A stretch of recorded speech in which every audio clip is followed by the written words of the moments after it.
vous nous avez fait peur. Oui, mais c'est la tristesse de la vie dans les grandes agglomérations. Je dis ça parce qu'il n'était pas tout à fait arrivé. Voilà. Mais enfin, ça, je dis ça pour détendre.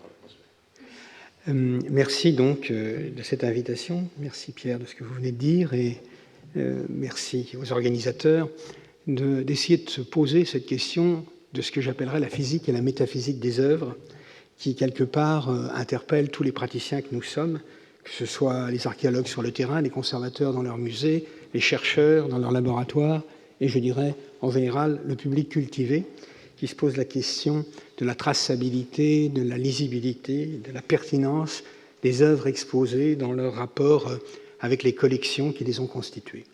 Et quand on commence à dérouler les questions qui sont posées aujourd'hui, on voit qu'elles affectent tout le spectre de nos comportements. Dans le monde grec, et plus particulièrement le mien, il est coutume et courant de voir des objets s'animer. Les tout premiers objets animés sont en quelque sorte les objets qui parlent, dont les premières attestations sont le fait de l'Iliade et de l'Odyssée, des objets qui énoncent d'où ils viennent, qui les a fait fabriquer, qui les a dérobés, qui les a gardés. Et de cette généalogie qui est très importante, les collections des temples portaient naturellement la trace et s'ingéniaient à expliquer que ces objets qui faisaient la richesse du trésor du temple étaient arrivés à des périodes et dans des moments très singuliers. Le deuxième type d'objets, mais qui sont plus que des objets en Grèce, parce que les termes qui les définissent sont d'une complexité extrême, ce sont les statues. Alors nous disons statues, mais les Grecs disaient agalma, les Grecs disaient hydrima, les Grecs disaient eikon. Le vocabulaire du monde des images et des images en relief en particulier est d'une complexité telle qu'aujourd'hui, même encore, malgré les efforts des hellénistes, nous n'avons pas trouvé des catégories stables. Ce qui reste en tout cas de la dimension, je dirais, animée des statues, c'est qu'on peut les poursuivre.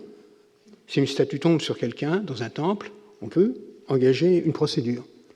Et de la même manière, si une statue estime qu'on lui a manqué de respect, elle peut très bien se venger contre le comportement du perpétrateur. Elle peut tomber sur lui, et donc les juges vont essayer de savoir ce qui s'est passé. On peut même, et ça englobe aussi, je dirais, une certaine dimension érotique qui aurait fait très plaisir à Freud, parce que la statue peut être un élément de désir. Et donc ce désir érotique qui va s'exprimer, voire se consommer dans le temple, peut aussi être l'occasion, nous en avons plusieurs exemples, d'un procès. Vincent Azoulay a donné un très joli livre qui traite de cela. Je ne m'étends pas, mais j'attire votre attention sur un petit épisode d'Histoire comparée.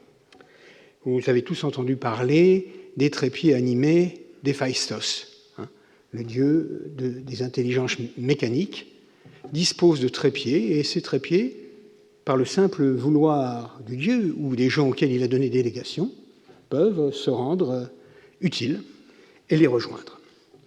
Il se trouve qu'en Chine archaïque, on a aussi des trépieds qui sont animés, mais dont l'animation, dont l'être au monde dépasse largement la fonctionnalité.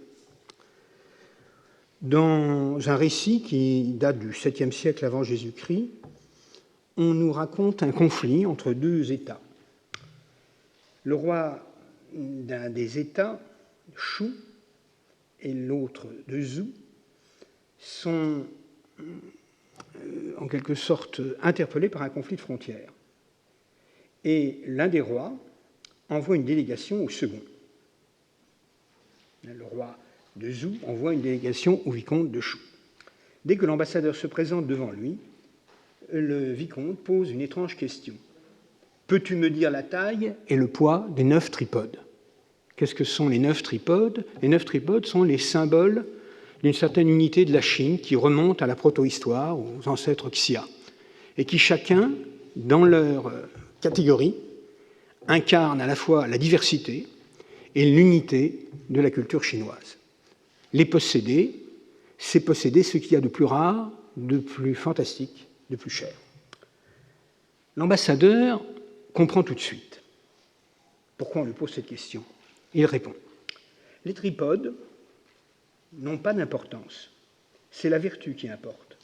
Dans le passé, quand la dynastie Xia a été distinguée pour ses vertus, les régions éloignées envoyèrent des images des êtres qui les identifiaient, et les 9 pasteurs envoyèrent le métal de leur province. Les tripodes furent coulés et des images de ces êtres y furent représentées. Une harmonie fut ainsi établie entre le haut et le bas, et tous bénéficièrent des grâces du ciel. Quand les vertus de Jie, le dernier des Xia, en vinrent à se ternir complètement, les tripodes furent transférés chez les Shang pour 600 ans.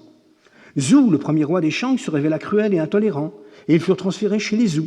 Quand la vertu est digne de louange et brillante, les tripodes, quoique petits, deviennent très lourds. Quand c'est le contraire, noirceur et désordre, même s'ils sont très grands, ils deviennent très légers. Le ciel accorde ses grâces à la vertu intelligente, et ses faveurs demeurent. Le roi Sheng de Zhou retint les tripodes à Jiarou, sa capitale, et il prédit que la dynastie durerait 30 règnes sur 700 ans.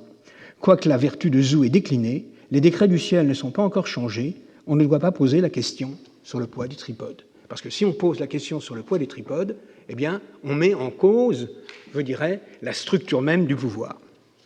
Quel rapport y a-t-il entre ces objets magnifiques et les chaudrons des Grecs?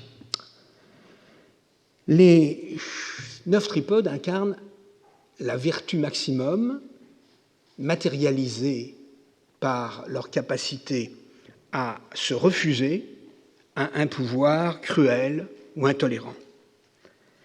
Et pour ce faire, ils doivent non seulement disposer d'une réserve, je dirais, d'intelligence, mais d'une capacité à s'exprimer.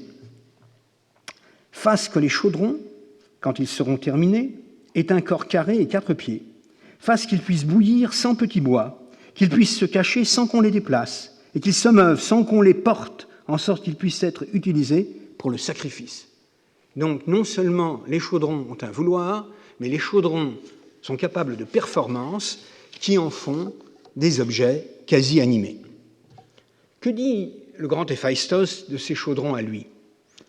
Héphaïstos, nous dit l'Iliade, forgeait 20 tripodes disposés dans la grande salle, aux murs bien droits, aux pieds de chacun d'entre eux. Il avait adjoint des roues en or pour qu'ils puissent d'eux-mêmes, au thaumatoi, se rendre à l'assemblée des dieux et s'en revenir aussitôt à sa demeure. Les tripodes enchantés d'Héphaïstos sont des prolongements animés du savoir-faire de leur concepteur. Ils sont destinés à rendre des services bien précis. Cette capacité d'animation ne transforme pas cependant les objets en sujets. Aristote commente ce célèbre passage dans ces mots qui sont fondamentaux. Si chacun instrument pouvait par ordre ou par pressentiment accomplir son œuvre propre, si pareil aux statues légendaires de Dédale ou aux tripodes d'Héphaïstos, les navettes tissaient d'elles-mêmes et les plectres jouaient de la cithare, alors les maîtres d'œuvre n'auraient nul besoin de manœuvres, ni les maîtres d'esclaves. Donc vous voyez que ce n'est pas une question seulement théorique, c'est une question de philosophie politique qui transcende la nature même des objets. Et la différence énorme entre les Grecs et les Chinois, c'est que les Chinois donnent aux tripodes une valeur politique, je dirais, quasi institutionnelle. En les définissant, ils énoncent ceci dans un fameux traité: les tripodes sont l'essence à la fois de la solidité et du raffinement. Ils connaissent les présages favorables et défavorables, et ce qui perdure et ce qui périt. Ils peuvent être pesants ou légers, ils peuvent être mobiles ou à l'arrêt, ils cuisent sans feu et sans qu'on puise de l'eau, ils sont naturellement pleins. Les tripodes divins apparaissent quand un gouvernant s'élève au pouvoir et disparaissent quand il tombe. On ne peut pas dire plus clairement que ces objets sont en quelque sorte des monuments animés. Vous savez que dans la définition occidentale du monument, le terme vient de monere, selon la formule de saint Augustin. Les monuments nous avertissent. Monumentum eo quod moneat mentem. Ides ad moneat, non cupatur. Le monument incarne ce par quoi l'esprit est averti, ce qui fait souvenance. Les vases de bronze rappellent à leurs heureux possesseurs le souvenir de l'unification de la Chine qui passe par l'acceptation du pouvoir éminent du souverain. Ils sont la mémoire palpable d'un moment décisif de l'histoire, mais aussi des instruments sacrificiels que seul le roi ou des membres des familles régnantes peuvent utiliser pour honorer la mémoire des ancêtres. Le caractère unique de leur pouvoir tient à ces multiples niveaux de symbolisme. Et cette polysémie des objets est une part, je dirais, d'un héritage comparatif. Chacun dans son genre, les Grecs et les Chinois ont créé des catégories d'objets, et ces catégories d'objets sont plus que des miroirs, ce sont des instruments de dialogue, de discussion et de mise en cause.